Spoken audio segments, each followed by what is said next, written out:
J'ai besoin d'un peu plus d'argent en ce moment. Elle a pas payé son loyer de novembre. J'ai rendez-vous pour du boulot en fin de journée. Si ça se passe bien, je vous garde. Le fondateur de notre mouvement vient ce week-end à Marseille. Un séminaire à 850 €. Elle va se faire plumer. Les chemins de la conscience de soi n'est pas répertorié officiellement comme une secte. Le professeur Muller explique beaucoup de choses sur les sentiments contraires qui nous détruisent, sur les influences toxiques aussi. T'arrêtes de m'emmerder avec tes conneries de secte, moi ça m'intéresse pas du tout. Laissez-moi mentir. Ça fait 2 jours qu'on est sans nouvelles de ma fille. C'est de votre faute si elle a disparu. Comment j'aurais fait de mal à Sibylle? C'est elle qui peut trouver mon fils. Cisalu, c'était peut-être vraiment le fils des champs. Je m'appelle Ludovic, je peux pas sortir parce que j'ai une maladie grave. Ma fille a peut-être vu quelque chose qu'elle ne devait pas voir. Je t'appelle Quentin Deschamps. Ta soi-disant mère t'a volé à ta famille quand t'avais 5 ans. Je croyais que ta présence à Marseille allait tout régler. En fait, ça n'a fait qu'empirer les choses. Aline, c'est la sœur de Florence.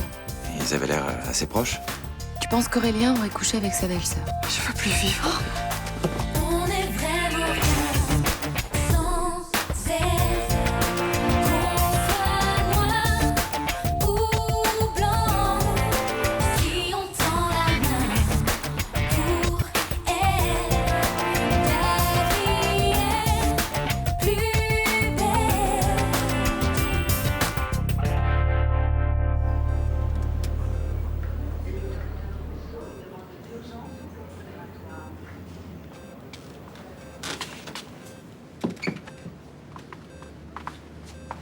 Vous pensez qu'elle a voulu mourir? La dose de tranquillisant qu'elle a ingérée ne laisse aucun doute sur ses intentions. Ouais. C'est pas un accident. Et les médecins, ils disent quoi? Quand je l'ai amenée ici, ils étaient assez pessimistes, mais vu que son état se stabilise, ils ont repris espoir. Ils peuvent pas dire quand elle sortira du coma? Non. Ça fait 10 ans que je redoute ça. On a fait ce qu'on a pu pour lui maintenir la tête hors de l'eau. Peut-être pas, non. Elle a jamais voulu accepter la mort de Quentin. On pouvait pas le faire à sa place. Bon, je vous laisse. J'ai des patients qui m'attendent. Docteur, merci. Tu vas rester ici toute la journée? Ouais. Et toi? Ça va être difficile. Et tu travailles aujourd'hui? Non, mais ça sert à rien qu'on soit là tous les deux. Écoute, ça me rassurait que tu restes. T'es infirmière, s'il y a un problème, tu saurais quoi faire. Il suffit que tu sonnes et le personnel médical arrive. S'il te plaît, reste. Je vais attendre avec toi.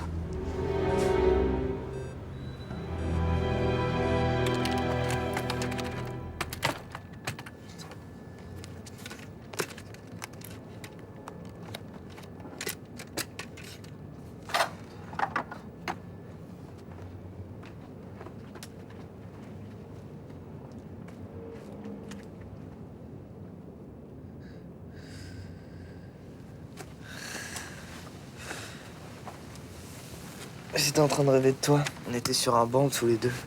C'était où? Dans un parc? Non, c'était sombre autour de moi. Il y avait de la musique. Une musique de fête foraine un peu. Je suis jamais allé à une fête foraine, je sais pas ce que c'est que leur musique. Mais c'était peut-être comme ça qu'on communiquait. Tu m'envoyais des messages par la pensée pendant que tu dormais. T'as vraiment des idées étranges. Non mais ça expliquerait pourquoi tu te souviens pas de moi. Et toi, tu t'en souviens? Ah oui, mais moi je rêvais pas. T'étais à côté de moi, on discutait, et d'un seul coup tu disparaissais. C'est bien ce que je dis, t'es étrange comme fille.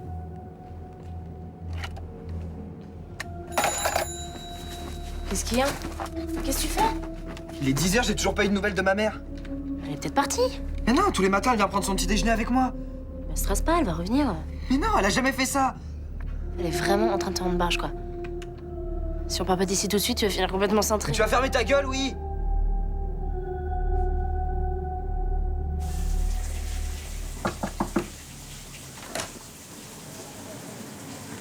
Salut. Salut. Je voulais te dire... je sais que t'aimes pas mon groupe, mais j'ai pas trop aimé comme tu m'as jeté hier. T'as raison, j'étais à cran, j'ai réagi un peu violemment, excuse-moi. Tu vas mieux aujourd'hui? Tu sais, J'ai beaucoup réfléchi à ce que tu m'as dit hier et c'est normal que tu pètes un plomb. Le retour de Nico a été violent pour toi. Ouais, mais c'est pas une raison pour faire n'importe quoi. J'ai couché avec un mec et j'ai fait la connerie de lui laisser mon numéro de téléphone. Oui, mais quand on souffre, on fait souvent n'importe quoi. Oui, mais là, je fais souffrir Florian. Je m'en veux parce que lui, il mérite pas ça. Mais regarde, moi, quand Malik est parti, je faisais n'importe quoi aussi. Mais ça n'a rien à voir. Là, je fais vraiment n'importe quoi. Et le pire, c'est que je suis sûr que je peux recommencer. Tu devrais peut-être te faire aider. Écoute, Mélanie, c'est gentil, mais j'ai pas du tout envie d'aller voir un psy, là. Je parlais pas de ça. Je voulais te proposer... Enfin, je sais que t'as des gros a priori sur mon groupe, mais tu devrais venir à une réunion. Moi, après, tu décides si tu veux rester ou pas. Moi, ça m'a aidé. Oui, t'es gentil, mais ça m'intéresse pas. Mais tu le reconnais que tu vas mal. Oui, pas au point de rentrer dans une secte. Mais c'est pas une secte. Bon, excuse-moi, Mélanie, c'est gentil de te soucier de moi, mais là, vraiment c'est pas mon truc. Bon, je te laisse, il faut que j'aille bosser. Te voilà. Qu'est-ce qui t'arrive? C'est Noé. Il a de la fièvre. Le pédiatre dit qu'il y a une épidémie de varicelle et je suis quasiment sûre qu'il l'a attrapé. C'est pas grave comme maladie ici. Non, non, mais je peux pas l'emmener à la crèche. Ah, ok, je te vois venir. T'as personne pour le garder, c'est ça? Écoute, ça m'embête vraiment de te demander ça. Je sais ce que tu vas me dire, que c'est pas ton rôle de jouer les nounous, que la mère de Noé, c'est moi. Mais si je pouvais faire autrement... Y a pas de souci, je vais le faire. C'est vrai? Oui. J'ai rien à faire aujourd'hui de toute façon. Oh, merci, merci, tu me sauves, ma chérie. Et tu comptes me filer combien? Pardon? Attends, je te rappelle que depuis que je suis obligée de me démerder toute seule, il faut que je gagne ma vie aussi. Enfin, c'est ton frère? Oui. C'est pour ça que j'accepte de le garder, bien qu'il soit malade et qu'il doit être super chiant, mais j'accepte pas de le faire gratuitement. Enfin, je te demande un service. Maman, j'ai plus les moyens de rendre service. Dans ce cas, je préfère faire appel à une vraie babysitter. Bah écoute, comme tu voudras. C'est dommage, hein. J'allais te faire un prix. 10 € de l'heure, ça te va? Non, merci. Moi, je peux le garder pour 8 € si tu veux. Non, merci. Et vous aussi, vous faites du souci pour lui. C'est pour ça que vous êtes venu ce matin, non? Bah oui. Vous êtes d'accord, il fait n'importe quoi en ce moment. Bah, il fait la fête. Ça arrive à tout le monde d'avoir envie de s'éclater un peu. Hein. Je suis sûr qu'il y a quelque chose de beaucoup plus grave que ça. Peut-être.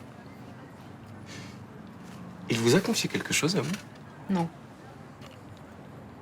Pourtant, je sens qu'il a un problème. Il est fuyant, mal à l'aise, presque distant. Vous avez remarqué, non? Ça, c'est un peu normal, non? Moi, je crois qu'il a été à Lyon pour voir Nicolas.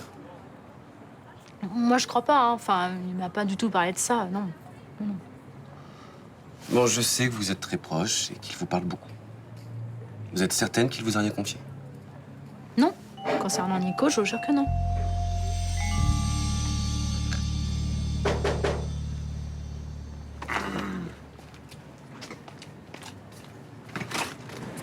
Salut.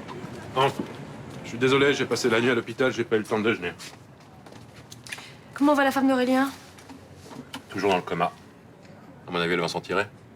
Bon. Aurélien est resté au chevet de sa femme? Avec sa belle-sœur, Aline. D'ailleurs, ils n'ont pas eu une liaison tous les deux? Ah bah toi aussi, tu te poses la question. Pourquoi je suis pas le seul? Bah non, mais moi aussi, je me pose la question. Je me demande ce qui s'est passé entre eux. Ce matin, ils étaient dans la chambre d'hôpital et j'ai senti comme une tendresse. Bon, en même temps, c'est un petit peu normal. Ils ont vécu des épreuves ensemble. C'est pas que ça. Tu sais, quand t'accouches avec quelqu'un, tu le regardes d'une certaine façon. Et là, c'était le cas.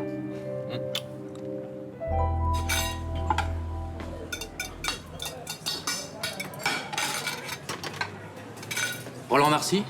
Oui. Bonjour. Je suis l'autre patron de Mélanie. Bruno Basini. Ah, enchanté. Je termine ça et je vous offre un petit café, d'accord? Je vous en prie, je veux pas déranger, hein, je passe à l'improviste. Non, mais vous me dérangez pas. Venez, venez, venez.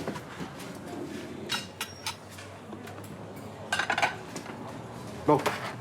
Alors, ça se passe bien avec la petite? Ah, très bien, très bien. Elle est sérieuse, efficace, je suis très content. Ça, vous pouviez pas tomber mieux, hein. Par contre, je suis pas sûr qu'elle tienne le coup encore longtemps avec plus de 50 heures par semaine. Justement, je me demandais si on pouvait pas essayer de lui aménager des horaires un peu plus raisonnables. Écoutez, moi je veux bien, mais alors je peux pas faire grand-chose sur les heures du coup de feu, là. Là, je suis coincé, moi. Ah oui, je comprends. Bah, bon, déjà, mettons les choses au clair. Vous, ça vous embête pas qu'elle travaille pour moi? Non. De toute façon, vous m'avez l'air plutôt sympathique, puisqu'elle a besoin d'argent. Autant qu'elle travaille avec un patron correct avec qui on peut s'arranger. Vous inquiétez pour elle? Ah ben, quand vous connaîtrez mieux la situation, vous en ferez aussi. Expliquez-moi. Mélanie est tombée sur des gens qui ont sur elle une très mauvaise influence. Son groupe? Ah, vous en avez parlé. Ouais. Et avec ça, Mélanie a quitté son appartement. Elle va dans un hôtel réservé aux membres de la secte et elle veut dire à personne combien elle payait sa chambre, c'est vous dire. Et ne lui dites pas que je vous en ai parlé, elle serait furieuse. Non, vous inquiétez pas, ça restera entre nous. Je me doutais bien qu'il y avait une embrouille dans le genre. J'en ai parlé à un juge qui connaît bien le problème des sectes. Il m'a dit qu'il faut pas trop la braquer, sinon elle risque de basculer définitivement dans leurs pattes. Bon, alors je dis rien, moi, mais j'en pense pas moins. Hein. Bon, allez, venez, on va essayer de lui arranger ses horaires à notre perle rare, là. Allez-y. Mais je te comprends pas. Pourquoi t'as refusé de partir en Suisse avec Sofiane? Putain, moi j'adorerais qu'on m'offre une semaine de vacances sous frais payés, ça me casserait un peu de mon quotidien en plus. Ah, mais j'ai eu peur que ce soit une connerie. Je sais tellement pas dans quoi je m'embarque avec ce mec. Mais si c'est pas à nos âges qu'on fait des conneries, Samia, ce sera quand? Hein? T'étais moins trouillarde avant, hein? Tu veux dire quoi, avant d'être flic? Bah ouais, c'est pas pour ça que tu dois te méfier de tout et de tout le monde. Hein. Mais c'est pas n'importe qui, ce mec, il passe sa vie à mentir. Comment je peux savoir, moi, s'il est sincère ou s'il me joue la comédie? Ouais, c'est clair. Attends, qu'est-ce que tu fais là Tu cherches pas ma sœur? Je suis pas en service, là. Et qui c'est qui bosse au commissariat? Bah, tous mes collègues. Ah ok, d'accord. En faisant les cons et en feuilletant des bouquins de cul, c'est ça? Mais pas du tout, je te jure qu'on bosse. Et vous avez cherché au niveau de ses allus Qu'est-ce que tu veux qu'on fasse? On va pas faire une enquête sur une vision que personne peut nous décrire précisément. Non mais Sibylle en a parlé à la mère des Champs, vous l'avez interrogée? Non, elle a fait une tentative de suicide. Quand ça? Hier, en fin de journée. Ah, j'en peux plus d'être toute seule ici à me débrouiller avec le boulot, le bébé. J'ai l'impression de devenir folle. Franck est toujours coincé à Paris? Oui, puis Johanna continue à faire la tête, donc je me tape toutes les corvées. Moi, tu vois, c'est pas tant le côté corvée qui me pose un problème, c'est plutôt le manque de sexe. Mais moi aussi, ça me travaille. Hein, ça fait des semaines que j'ai pas fait l'amour, j'en rêve la nuit. Ah ouais? Tu t'imagines comblée par une bande de mecs hyper sexy et poilus? Non, non, je vais pas si loin. Je rêve de Franck, c'est amplement suffisant. Qui t'a rêvé? Tu peux t'offrir des petits extras? Des fantasmes torrides? Oh, faut croire que c'est pas mon genre. T'es trop raisonnable, Blanche. Mais tu fantasmes sur d'autres mecs que le tien, toi? Ben oui, bien sûr. J'ai lu dans un magazine, c'était très sain. Ça permet d'évacuer les pulsions sans passer à l'acte. Ça, je crois pas. Ah, bah, ça doit être la babysitter. Dis donc, l'agence est super efficace. Bonjour. Bonjour. Vous avez bien demandé une babysitter? Oui, je l'attends. D'ailleurs, je pensais que c'était elle. C'est l'agence qui m'envoie. Pour garder votre bébé. C'est moi la babysitter. J'ai repensé à notre conversation sur la conscience de soi et votre livre, là, du professeur Muller. Ça vous intéresse? Ouais. C'est tellement rare d'entendre parler d'apaisement, de sérénité. Mais c'est clair, on nous bombarde tellement d'informations stressantes et inutiles qu'on oublie le principal, la richesse qu'on a en soi. Ouais, mais j'ai l'impression que vous avez réussi à faire le tri dans tout ça. Ouais, j'ai éliminé le maximum de choses toxiques et je profite à fond du reste. Vous avez appris ça grâce à votre groupe? Ouais. Il y a une vraie générosité chez eux, un échange permanent, chacun aide l'autre à se réaliser, à trouver sa propre voie. On dirait vraiment que ça vous intéresse que je vous raconte. Bien sûr que ça m'intéresse. Vous croyez quoi? Que je fais semblant? Non mais c'est rare qu'on me prenne au sérieux. Ce matin encore, j'ai essayé d'aider un ami. Il est complètement fermé à ce genre de discours. Il était peut-être pas prêt à vous entendre. Bah c'est bête. Parce que je suis sûre que mon groupe pourrait l'aider comme ils l'ont fait pour moi. C'est important de se sentir soutenu, hein. Ouais, j'imagine. Moi, il y a des jours entre la pression des clients, des employés, le prix du carburant. J'aimerais bien être soutenu, moi aussi. Je peux vous présenter la personne qui m'a aidé à aller mieux, hein. Je pourrais la rencontrer? Mais bien sûr. Oh, j'aimerais beaucoup. Ok. Bon, faut que je retourne à l'hôpital. Aline aussi a besoin d'un break. Vous vous relayez au chevet de ta femme? Oui, heureusement qu'elle est là et que je suis bien entouré.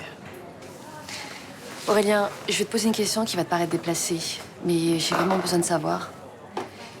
Est-ce que tu as eu une liaison avec Aline? Est-ce que vous avez couché ensemble? Tu te rends compte de la question que tu me poses, là? Oui. Oui, mais réponds-moi, s'il te plaît. Il n'y a jamais eu de moindre geste équivoque. Non. De ta part, je le crois, mais elle, est-ce qu'elle n'éprouve pas des sentiments envers toi? Tu me fais pas une scène de jalousie, là? Non, non. Bon, Plusieurs personnes autour de moi ont trouvé que tu avais une relation ambiguë. Donc, je me demande pourquoi, voilà. Mais arrête d'écouter les conneries des autres, s'il te plaît. Tu sais si elle a un homme dans sa vie? Non, elle en a eu un, mais ça n'a pas duré, c'est tout ce que je sais. C'est quand même bizarre, non? Parce qu'on peut adorer sa sœur, mais c'est quand même un petit peu excessif de se mettre entre parenthèses comme ça. Surtout que... Elle voulait des enfants, elle arrêtait pas d'en parler. Je sais pas... Peut-être qu'elle voulait pas blesser Florence, si elle en avait un. Les gens qui sont capables de se sacrifier à ce point-là, je m'en méfie toujours.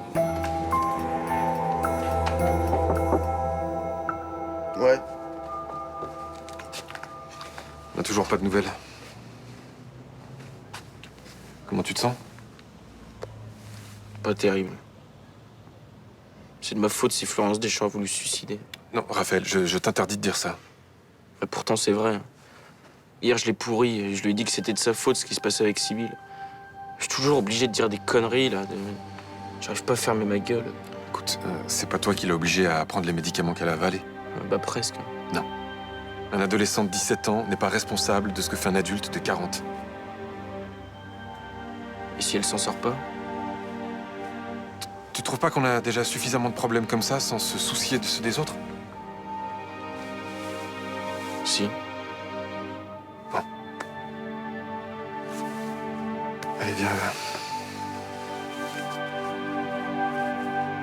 Je suis très content de vous rencontrer. Mélanie parle tellement de vous. Elle s'implique beaucoup dans nos activités. C'est quelqu'un de formidable.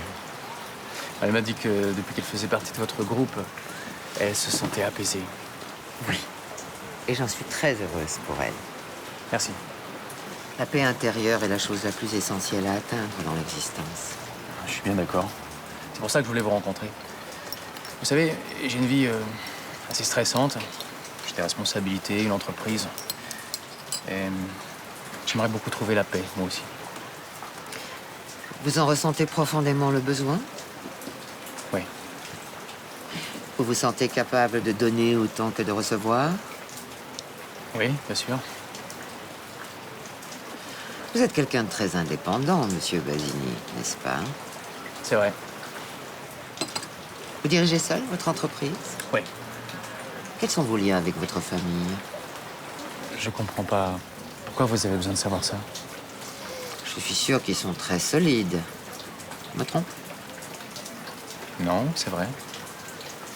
Je suis désolé. Je ne crois pas que le groupe puisse vous aider. Et pourquoi? Parce qu'à l'intérieur de vous-même, vous pensez que vous êtes fort et que vous n'avez pas besoin des autres. Je comprends pas. Il faut forcément être fragile et dépendant pour entrer dans le groupe? Nous sommes tous fragiles et dépendants. Vous vous en apercevrez un jour. Et ce jour-là, quand vous serez prêt, vous reviendrez nous voir. Ok. En attendant, faites du sport ou du yoga. Je suis sûr que ça peut vous apporter ce que vous cherchez.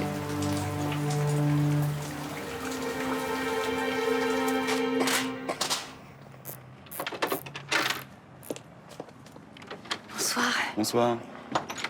Tout va bien? Oui, oui, tout va bien. Noé est dans son parc, j'allais le rejoindre là.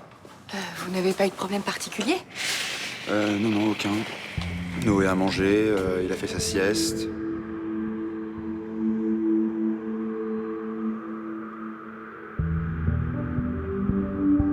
Madame? Oui? Je disais désolé pour la salle de bain, j'ai épongé du mieux que j'ai pu. Pourquoi? Noé a éclaboussé partout. Ah oui, mais il fait toujours ça, il adore le bain, c'est pas grave. J'ai aussi cherché de l'huile d'amande douce, mais j'en ai pas trouvé. C'est parce que j'en ai plus, mais j'en rachèterai. Ok. Bon, ben à demain alors. C'est ça, à demain. Je vais dire au revoir à Noé. Ok.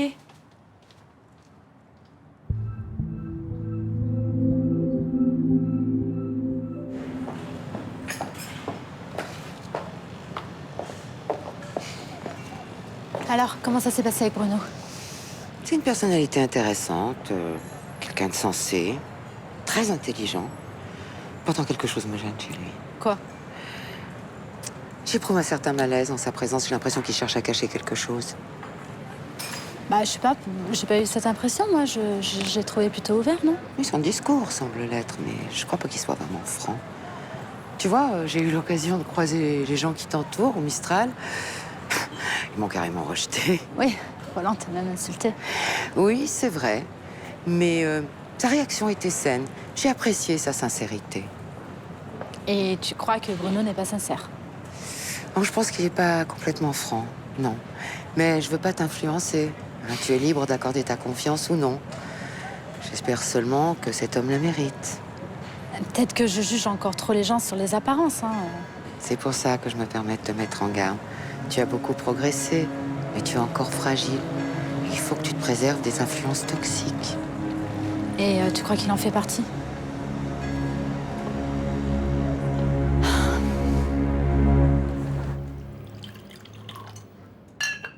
C'est gentil de m'avoir accompagnée. Tu veux boire quelque chose? Non, non, je dois retourner à l'hôpital. Je serais bien restée avec toi, mais là, je suis vraiment fatiguée et demain, je commence tôt. Je peux pas t'en vouloir. Après tout ce que t'as fait pour Florence et moi. C'est normal que je sois présente. C'est admirable tout ce que t'as fait pour nous. Je sais pas comment je pourrais te remercier. T'as pas à le faire. C'est tout à fait naturel que je vous soutienne. Ça a dû t'empêcher de construire ta vie, non? Mais non. Je me souviens quand t'as né, tu l'as tout de suite aimé, cet enfant. Hein. Tu disais, si j'ai un enfant, je veux le même. Je regrette rien de ce que j'ai fait pour vous. Ça n'a pas dû être facile d'être sans mari et sans enfant. Disons que j'ai pas eu la chance de rencontrer un homme dans ton genre. Parce que tu t'es sacrifié pour moi? Non. Pas du tout. T'avais la possibilité de te marier, pourquoi tu l'as pas fait? Mais je t'ai dit, j'ai pas rencontré un homme avec qui j'avais envie de faire des enfants. Attends, mais quand j'ai rencontré Florence, t'étais avec quelqu'un, ça avait l'air sérieux. Mais j'ai jamais eu l'intention de faire ma vie avec lui. Écoute, tu devrais retourner à l'hôpital. Hein. Si Florence sort du coma, elle va avoir besoin de toi. Ouais. Tu t'es sacrifié comme ça, c'est pas normal, j'aimerais comprendre, là. Je suis fatiguée. Je voudrais dîner et aller me coucher tôt. À demain. Si Florence se réveille, appelle-moi, hein. Même en pleine nuit. Ouais.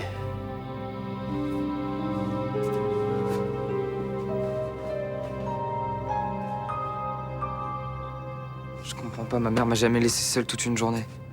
On va faire quoi si lui est arrivé quelque chose? Il lui est rien arrivé. Ta mère t'a jamais dit que dehors ça pouvait être dangereux? Qu'on pouvait se faire renverser par une bagnole ou se faire agresser par un mec? Tu crois que c'est le moment de me raconter ça? Non mais j'ai envie que tu comprennes qu'elle est barge de nous laisser comme ça tout seul. C'est super dangereux. Elle va revenir. C'est sur une table d'opération en train de se faire charcuter, elle reviendra pas tout de suite. Hein. Puis nous on va crever ici. Elle va envoyer quelqu'un. On va envoyer qui? Personne sait que t'es enfermé là. Si, le médecin qui a diagnostiqué ma maladie. Tu as déjà vu ton médecin? Non. T'as pas un truc lourd là, un marteau, un truc du genre pour défoncer la porte?